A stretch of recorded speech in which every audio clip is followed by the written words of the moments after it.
This show is sponsored by HiveMind CRM.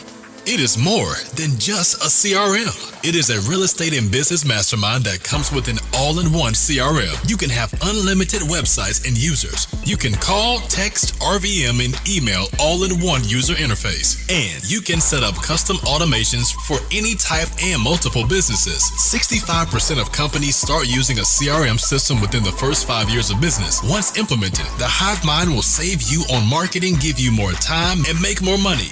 One of our users had his first $100,000 month using our system in June. We want to see you automate and accelerate your business. Text us at 210-972-1842 for future meetings and, of course, to get our $1 course on how to make more than 6 figures on one land deal. You can schedule your free demo today at hivemindcrm.io.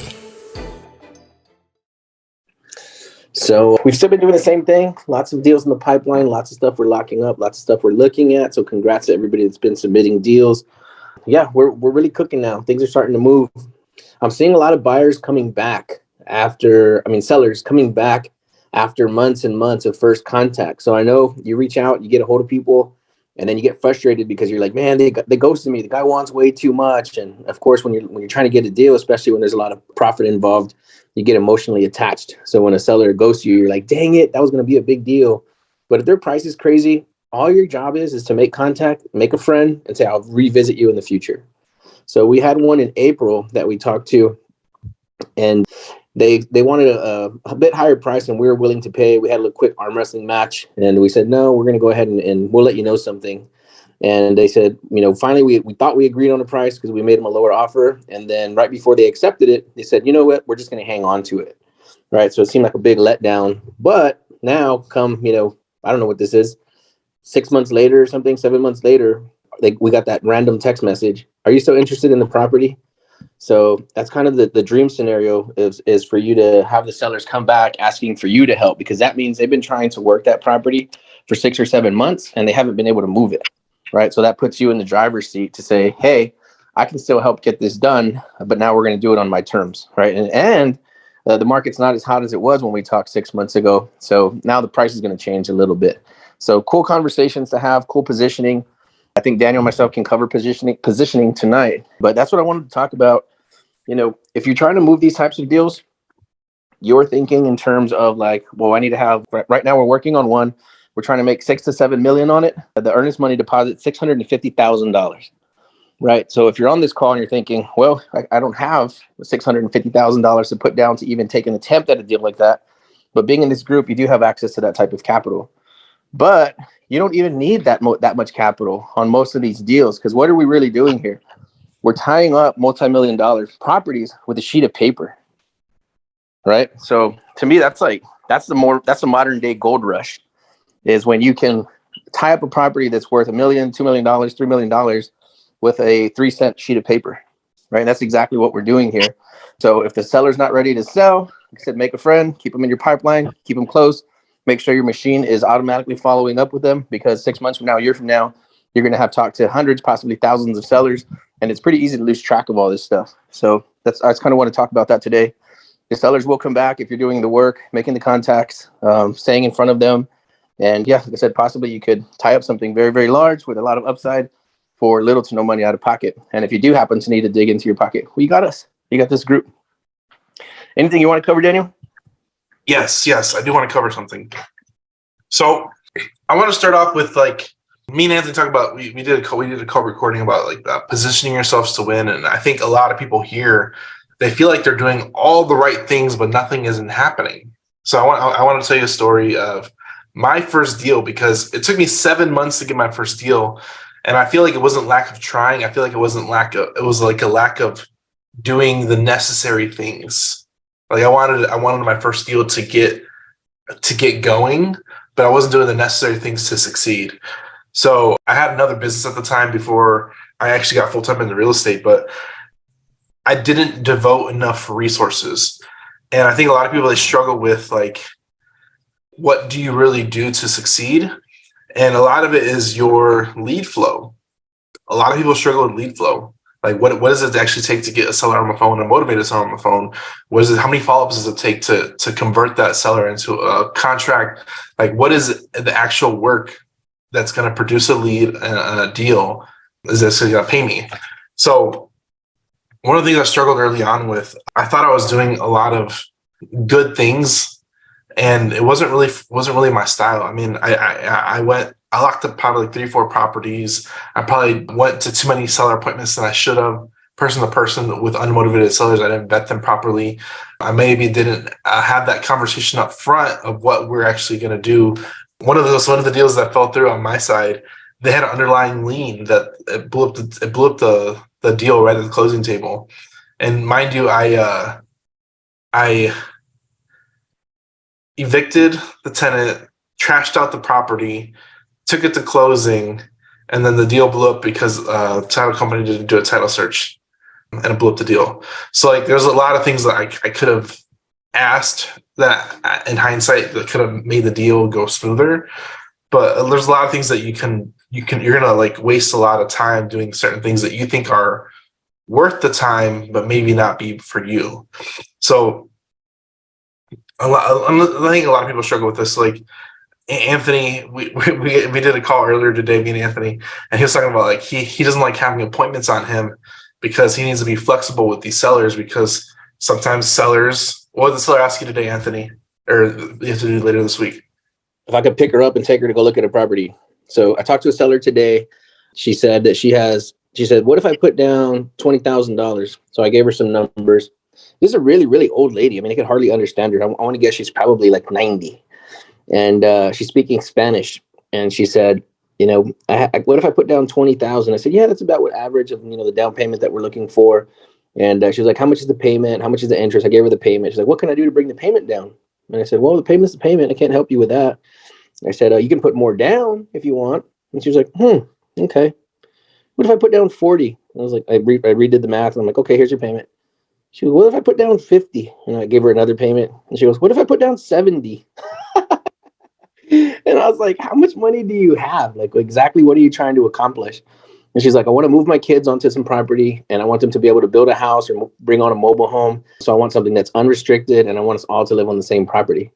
And I was like, well, how much cash do you have access to? She was like, well, we got some money. She said, my husband died and we have some money. She's like, but the most I want to put down is 70,000. I was like, interesting. Okay. So she was trying to get her payment down. I said, look, why don't you do this? I said, why don't you buy 20 acres? I give you 20 acres for 300,000. I said, you put $70,000 down, and then I'll help you remarket 10 of those acres so that you can get a monthly payment coming in that will almost or cover all of your monthly payment for your other 10 acres. That way you have your 10 acres covered for zero. And she was like, can you explain that to me again? And she's like, I'm going to write this stuff down so I can talk to my kids about it. So we stayed on the phone for about an hour. But yeah, randomly, none of her kids can make it to the showing tomorrow at 11. We have a bunch of buyers coming in at 11 to look at the property. So she just asked me, she was like, is there any way you could pick me up tomorrow and take me to the property? And I looked at where she's at. She's far. She's over by Castroville where we're working those other 122 acres. And I'm thinking about it, like, what do I really have to lose if I give up an extra hour of driving time? And this lady put $70,000 down on this property. All I need is $50,000 down to close on this property. I already have a private lender that's going to put the rest. So if this lady puts down 70 grand, just this one buyer, right? And we have a pool of buyers meeting us tomorrow at the property. So by the time I get to the closing table, I'll use her 50,000 to close, stick 20 in my pocket before I even get the deal started. Right. So again, this is just like having those conversations, pushing out these properties, having these sellers lined up, but also remaining flexible, because if I had my day booked down tomorrow and buckled down so tight, like I got to be somewhere at 9, I got to be somewhere at 10, I got to be somewhere at 10:30, and then I got to get to the property at 11. Guess what? I got nothing on the calendar tomorrow. Right. Yeah. So I'm going to go pick her up. I'm going to drive the extra hour. I'm going to go pick her up and I'm going to take her to go show the property. Worst case, she doesn't buy. Right. But again, the upside is that I get into this property with zero down. And not only that, I get paid $20,000 at closing just from this one buyer. And we have a handful of other buyers that are going to go to the property to meet us too. And I've asked everybody for $20,000 down. So that goes back to my story, is like, is what you're setting aside for your type of trend. Like Anthony has his own sales side, so he's actually he needs that flexibility. Whereas me, I probably need appointments booked on me. So I'm like the opposite of Anthony, where like I have a calendar, I have a schedule, I time block. I do a lot of the stuff where Anthony needs to be flexible to do stuff like that to take sellers. So it's understanding your role and what you need to do to be productive. And there's two different sides of this. And there might be another side that we're not even thinking of that you might have to put yourself in a box. But what Anthony does is what I don't do. And what I do, he doesn't do. So it's understanding that there's different ways to be productive depending on what depending on what your end goal is. So you need to understand like there's different types of productivity depending on what hat you're wearing that day. And that I think it kind of boils down to like, depending on what hat you're wearing that day, are you going to be productive in that role? So a lot of solopreneurs, and a lot of people, I was a solopreneur for a long time, not knocking it in any way. You have to wear all these different hats. You have to switch out hats all the time, sometimes even midday. You have to do payroll, and you have to do accounting, you have to do sales calls during peak hours. You have to go to lunch with the client or stuff like that. So there's a lot of things you have to put on these different sales hats, and you have to like juggle what's important at what time. So there's a lot that comes into like, are you really putting your resources that you do have out there in a certain way to produce certain results? So I think we had Ruben Torres, who has a 9-to-5. I think he's in the room. I saw him hop in earlier. I don't know if he's here or not. But Ruben Torres, he has a 9-to-5 and he's still producing leads. He's leveraging the time he does have to still produce and be active. So if you have a 9-to-5, you work another job, you might be flipping a house, you might be doing construction, you might be doing whatever thing you're doing. You have to manage your ability to still be productive in other facets. So like me and Anthony joke around all the time is that like, and this is another thing too, where like people are like, oh, I work 40 hours a week, 5 days a week. And we're like, man, entrepreneurship, I work like 6 to 7. And it's just sporadic at all different times because we're doing different things at different times. I was doing payroll last night at like midnight, and it was just one of those things, the kids are already in bed and I was working on stuff on the computer and I'm doing payroll. So it's different. And Anthony doesn't have to check on me on for that because he knows that's my responsibility. So it's not something that he has to do. But I know that I'm most productive to do payroll is probably late at night. That's why I do a lot of my computer work. So depending on your availability, what you're balancing, I have kids. Anthony has kids. Anthony goes to the gym. I need to make time to go to the gym. So it's like a balancing act of all your responsibilities and the results you actually want to produce. We talked about this with like Ryan Pineda like a week and a half ago, and we asked him like what's the work-life balance? And he's like, the work-life balance is literally balancing everything at once because your family is important, your health is important, and the job of producing results is important too. So it's understanding that you have to well balance yourself and position yourself to produce with the time you allot to produce. Talk about partnerships, man, and leverage, right? So we're talking about positioning, leverage.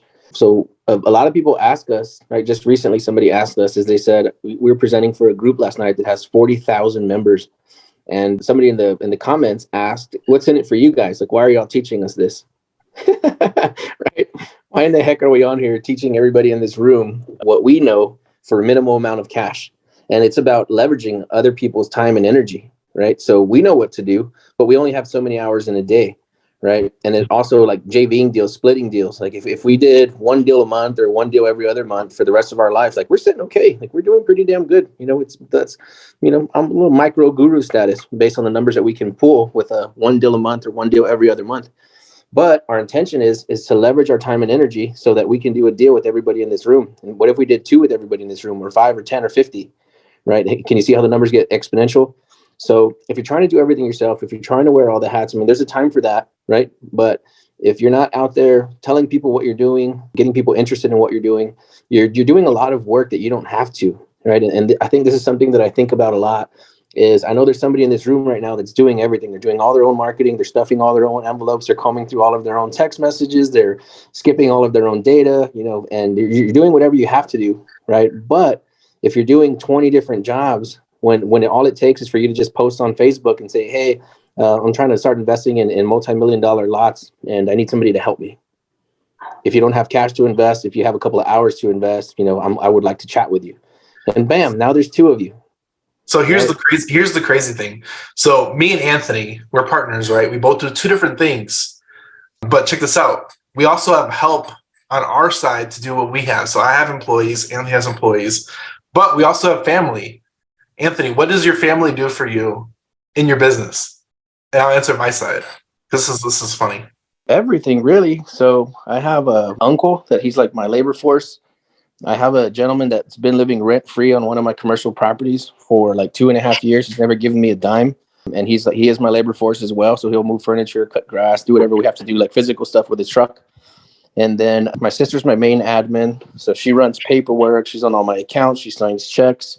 She does anything and everything that I could do if I'm not present. So if I'm out of town for a week or two, she's me while I'm here, right? So sometimes she's dropping stuff off. She's mailing things off. She's writing checks. Mind you, she just had a newborn baby like 2 months ago. Yeah, and then she's driving and closing a property like 2 or 3 days later. And of course, I tell her, like, don't work. She's like, no, I'm going to do it. I'm ready. I'm ready to go.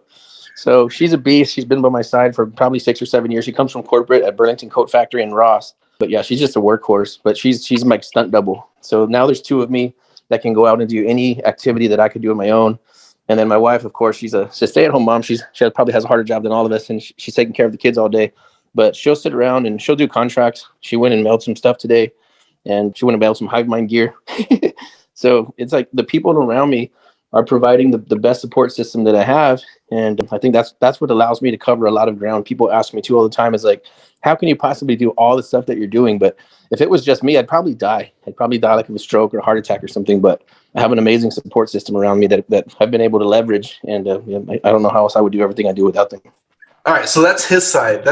And mind you, his wife still takes care of the house and everything to do with the house. So my side, I have my VA team that help me with HiveMind and my production of all the content we produce. And then I have my wife. My wife literally helps out with the HiveMind apparel. So all the HiveMind apparel, the hats, the shirts, even that you're wearing right now, that's all my wife.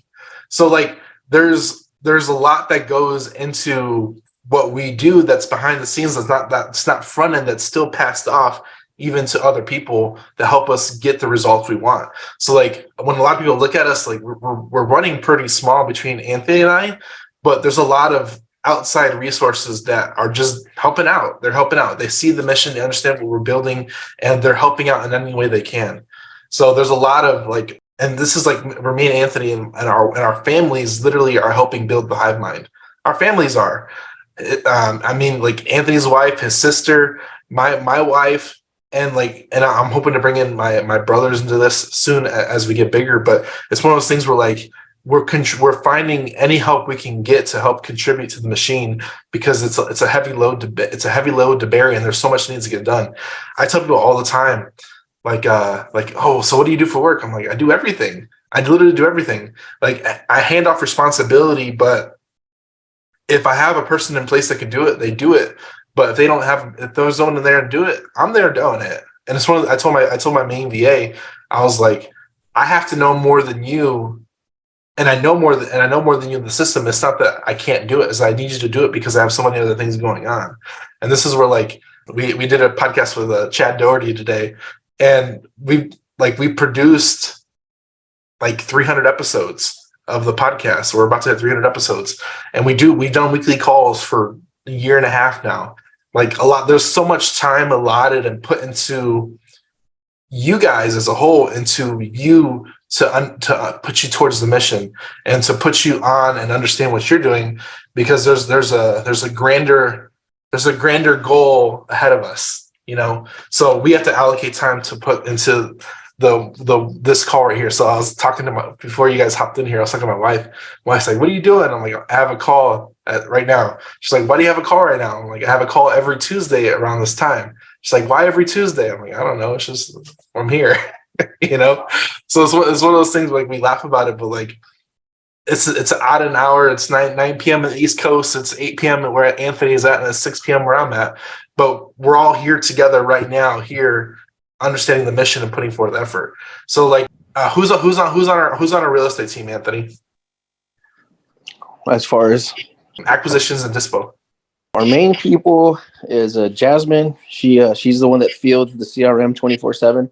So we're gonna have a call about this, how we're using HiveMind for dispositions, like to sell the properties. And then my nephew Gabriel handles inbound. So when people come through one of our website forums and say, hey, I have a property I need to sell, my nephew grabs those. So I think those are our main two people that are in the background running the machine. They don't do contract. They don't necessarily close. Deborah will call me and tee me up and say, hey, here's a property. Here's what I think it's worth. I think this guy's ready to dance. You want to talk to him? Yeah, tell him I'll call him at 4. So that's pretty much the whole entire team right there. That's our whole team for everything we do. Literally. Like we're on the real estate side. We're completely small. Like everything that we do is like 10 people. Yep. Like so I wanted to talk about like resources, right? We talked about we have we're gonna do a whole call about leverage, but just like resources, right? So think of time as an increment or a unit of cash, of capital, right? So if you have less cash, you probably have more time to invest into something, right? So think of your time as capital. And then if you have more capital, so most of the time you're more pressed for time, right? Because you have a lot of things going on. You're moving a lot of different moving parts. Anybody that's in real estate is probably running a pretty cash hungry business. So your cash comes in and it goes right back out. So if you don't have too much capital, you have more time, you can probably just get with Daniel and myself, right? And say, hey, I can text some people back. I can skip trace. There's something that you can do where you can plug into somebody else's system. It doesn't necessarily have to be ours. It could be anybody else's in this room. Somebody else on Facebook. Yep. Maybe you do have a little bit of capital.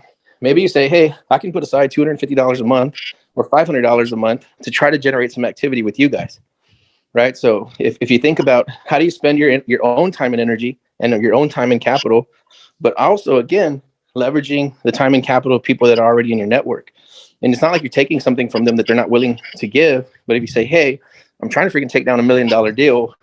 I wish, if there was somebody on my Facebook who's interested in that, hit me up. Let's have a quick conversation. I'm happy to get on a call with those people. I'm sure Daniel will be. And we'll just kind of tell them what we're doing. And maybe they're willing to contribute, but maybe they're not. But you don't have to wait to close a deal to gather, some type of leverage. And that's something that I think a lot of people aren't thinking about or taking advantage of. So one of the biggest things that I brought this up literally before this call, we had a text. You can check our stories maybe about 2 hours ago. Me and Anthony both posted it, but somebody that's paying for leads, they have less time, but more money. They put money into some PPC leads. So the reason why we manage everything that we do is because we're using inbound marketing. We have text going out, but it's all inbound once people respond, because our outbound literally campaign is we select 1,000 people, throw them in a text campaign, and it just goes. And then we wait for a response. And then once they respond, we kind of separate in that bucket. And then we have one person on that to separate that bucket and move everybody where they need to go and set up calls with our sales team, depending on if it's a deal or not. So we like inbound marketing. We do not cold prospect. We do not do a lot of those things just because it's very time intensive. And me and Anthony, we like doing things the easiest way possible, even if it costs money. So one thing that we've been running for a while is PPC. So PPC is an inbound form of marketing. The leads come in hot, and it's just a matter of negotiating out the terms and the price point. But they already raised their hand. They're calling in. They filled out a web form. I want to sell my property. So those are leads. Those are people I like talking to. If 10 people called your phone in a week and they all told you they want to sell their property, there's probably a good chance you're probably going to get a contract that week if enough people call you in. So the reason why I mentioned this is that we had a testimonial come in. A guy messaged, he's been on our lead system for maybe like 2-3 weeks. He's gotten 5 leads and he's closing on 2 leads right now.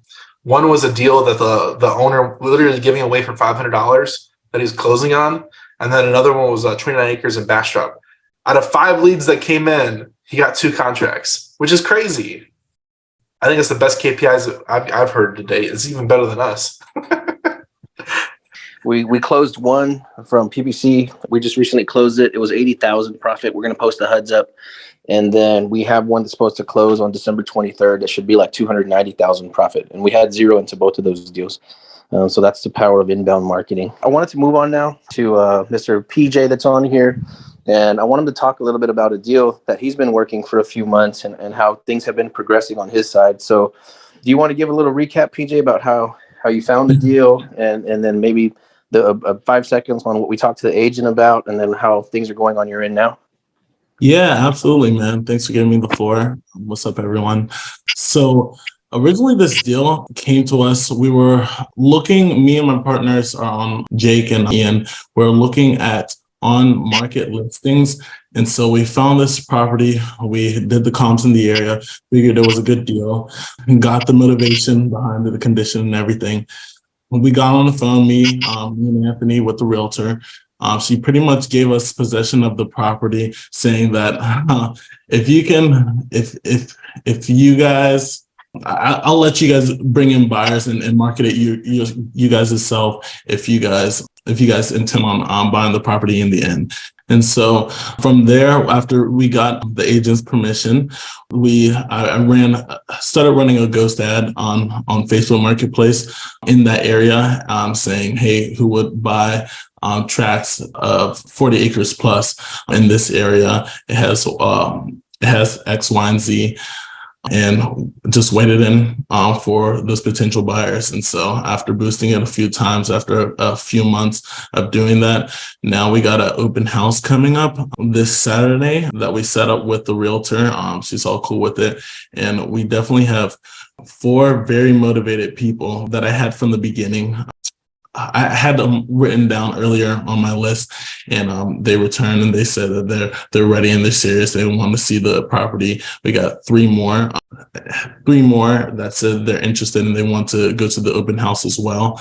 So we have about 7 people lined up for the open house this week to buy 40 plus acre tracts of this 220 acre property. And so just a lot of work, a lot of waiting around. We'll see. You can't stop. You got to keep pushing through, but I'm willing to put in the work because it's worth it. Setting it up that way and running it that way, PJ's done everything right on this deal. I think it's a winner. It sounds like it's going to be a 100% winner based on the price that we could buy it for, and then like I said, the amount of activity that's being generated on the buyer side.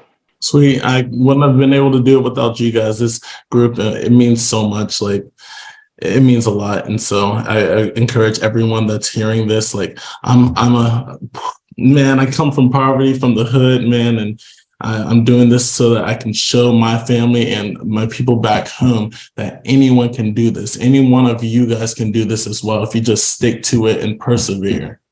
That's it, man. That's a game. Congrats again, man. It's like, I hope that everybody in here understands this. Like, we're not flipping a 1-bedroom, 1-bath house and trying to get a check for $5,000 or $10,000. Daniel, myself, we're looking at $3 million profit on 3 deals. Hey guys, if you would like to receive hot leads right to your cell phone in a text message, check out hiveleads.io and you can receive the same leads we've been receiving in our campaign for 3.5 years that's made us successful in the land game. Check us out. The show is sponsored by The List Guys. Do you need more leads in your local or virtual market? 1 in 10 small businesses don't invest in any kind of marketing. The List Guys have over 35 plus list types to choose from, and you can mix and match any list or criteria. We also use the Skip Trace list and provide up to 7 numbers and email addresses. Every list you purchase will be scrubbed against previous purchases. The List Guys are here to save you time. Contact the List Guys today at www.1listguys.com. That's www.1listguys.com. Virtual Flip Land, is that your brand that you're doing education with?